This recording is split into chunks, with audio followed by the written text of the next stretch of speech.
Hello everyone, this is Vaibhav and you are watching my channel मैथ्सगिरी with Vaibhav. तो last video में हमने देखा था एक्सरसाइज 7.1 का क्वेश्चन नंबर 4। इस वीडियो में हम देखेंगे क्वेश्चन नंबर 5। तो without wasting much time let's begin with the question. Question number 5 क्या कहता है आपको? In a classroom 4 friends are seated at the points A, B, C and D।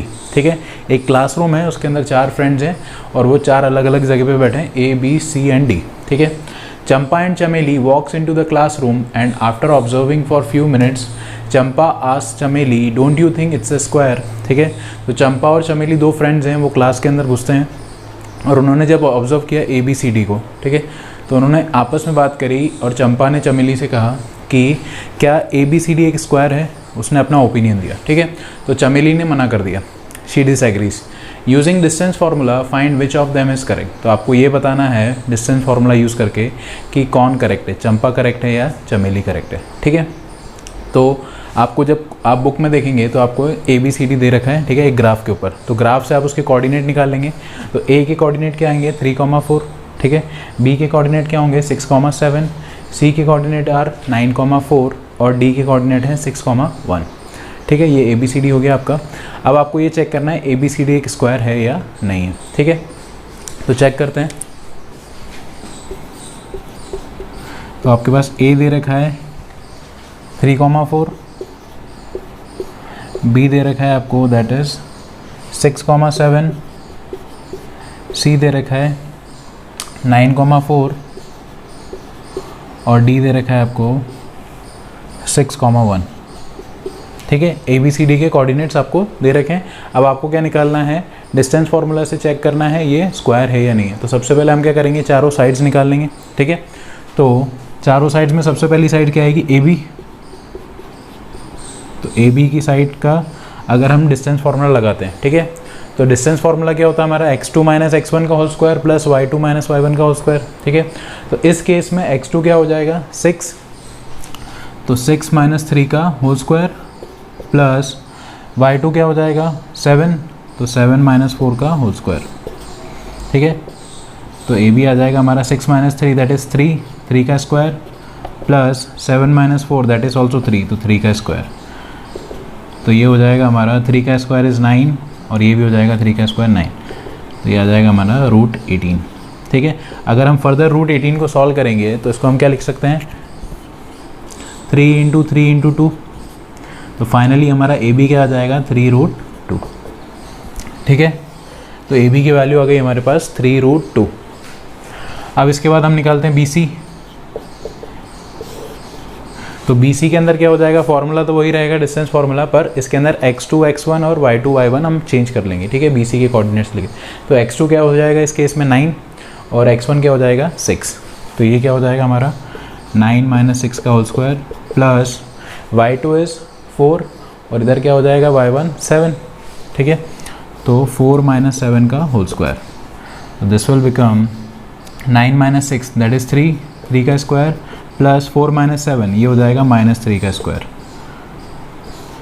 तो 3 का स्क्वायर हो जाएगा 9 माइनस 3 का स्क्वायर भी हो जाएगा 9। तो this can be written as √18 और √18 को हम क्या लिख सकते हैं, अभी देखा था हमने 3√2। ठीक है, तो AB की लेंथ आ गई 3√2, BC भी आ गया 3√2। हम इसको साइड में लिख लेते हैं कि हमारा AB आया 3√2 और BC भी आ गया हमारे पास 3√2। अब CD और AD देखना है हमें। ठीक है, अब देखते हैं CD का डिस्टेंस। तो CD का डिस्टेंस कैसे निकलेगा, वही डिस्टेंस फार्मूला रहेगा x2 माइनस x1 का whole square y2 minus y1 का होल स्क्वायर। ठीक है, तो इस पर्टिकुलर केस में CD के केस में x2 क्या हो जाएगा 6 और x1 क्या हो जाएगा 9, y2 क्या हो जाएगा 1 और y1 क्या हो जाएगा 4। तो हम लिख लेते हैं, तो 6 माइनस 9 का होल स्क्वायर प्लस y2 क्या है 1 माइनस 4 का होल स्क्वायर। ठीक है, तो 6 माइनस 9 दैट इज़ -3 का whole square plus 1 minus 4 that is also -3 का स्क्वायर। तो -3 का स्क्वायर हो जाएगा 9 और ये भी -3 का स्क्वायर है 9। तो ये हो जाएगा √18। तो √18 को हम क्या लिख सकते हैं, हमने देखा था अभी 3√2। ठीक है, तो हमारा CD का डिस्टेंस आ गया 3√2। अब निकालेंगे हम AD। तो ED के लिए x1 और x2 देख लेते हैं। तो x1 ये हो जाएगा 3 और x2 क्या हो जाएगा, d के कोऑर्डिनेट का first part that is 6, y1 क्या हो जाएगा 4 और y2 क्या हो जाएगा 1, ठीक है। तो x2 माइनस x1 होता है, तो 6 माइनस 3 का होल स्क्वायर प्लस 1 माइनस 4 का होल स्क्वायर। तो 6 माइनस 3 का होल स्क्वायर क्या हो जाएगा, 3 का स्क्वायर, और ये 1 माइनस 4 हो जाएगा माइनस 3 का होल स्क्वायर। तो दिस विल बिकम 3 का स्क्वायर 9 और ये हो जाएगा माइनस 3 का स्क्वायर, ये भी 9, तो ये हो जाएगा रूट 18। तो रूट 18 को हम क्या लिख सकते हैं, 3√2, ठीक है। तो हम CD और AD भी आ गया हमारे पास 3√2, तो CD इज इक्वल्स टू 3√2 और AD भी आ गया हमारे पास 3√2। अब काफ़ी बच्चे मिस्टेक क्या करते हैं कि ABCD सब इक्वल आ गए, ठीक है, AB BC के इक्वल आ गया, BC CD के इक्वल आ गया और AD के इक्वल भी आ गया, ठीक है। तो चारों साइड्स इक्वल हो गई, तो इसमें ही वो लिख देते हैं कि it is a square because all 4 sides are equal. नहीं, पर ये गलत है। क्यों? क्योंकि आधा क्वेश्चन है, अभी चारों साइड्स इक्वल हुई है तो चारों साइड्स तो रोम्बस में भी इक्वल होती है, ठीक है। तो स्क्वायर पर्टिकुलरली अगर आपको प्रूफ करना है तो इसकी डायगनल भी देखनी पड़ेगी। अगर डायगनल इक्वल होती है then only it's a square, नहीं तो नहीं होगा।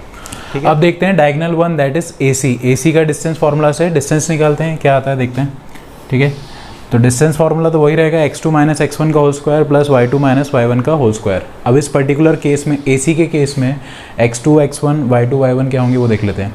तो x2 क्या हो जाएगा 9, x1 विल बी 3, y2 क्या हो जाएगा 4 और y1 विल बी 4, ठीक है।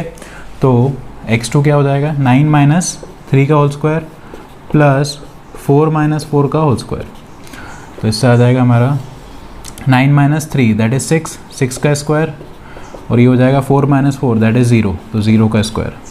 अब इसको फर्दर सॉल्व करेंगे तो 6 का स्क्वायर हो जाएगा 36 प्लस 0, और इसको फर्दर सॉल्व करोगे तो 36 और 36 का अंडर रूट क्या हो जाएगा 6, ठीक है। तो AC की वैल्यू आ गई हमारे पास 6। सिमिलरली हम सेकेंड डायगनल देखेंगे, तो सेकेंड डायगनल क्या है हमारी BD, ठीक है, BD सेकेंड डायगनल होगी। अब इसका हम डिस्टेंस फार्मूला लगाएंगे, तो इस केस में BD के केस में हमारा x2 क्या हो जाएगा हमारे पास 6 और x1 क्या हो जाएगा 6, y2 क्या हो जाएगा 1 और y1 क्या हो जाएगा 7, ठीक है। तो x2 minus x1 that is 6 minus 6 का होल स्क्वायर प्लस 1 माइनस 7 का whole square. This will become 6 minus 6 0 का स्क्वायर प्लस 1 माइनस 7 माइनस 6 का होल स्क्वायर। 0 का स्क्वायर 0 माइनस 6 का स्क्वायर दैट इज़ 36, तो ये आ जाएगा रूट 36। अब रूट 36 को आप सॉल्व करेंगे तो ये आ जाएगा 6। तो अभी हमने देखा कि चारों साइड्स इक्वल आ गई और दोनों डायगनल्स भी इक्वल आ गई, ठीक है। तो हम क्या लिखेंगे कि AB is equals to BC is equals to CD is equals to AD, चारों साइड्स आपस में इक्वल आ गई, and AC is equals to BD, और दोनों डायगनल्स भी आपस में इक्वल आ गई। तो हम क्या लिखेंगे कि since all sides are equal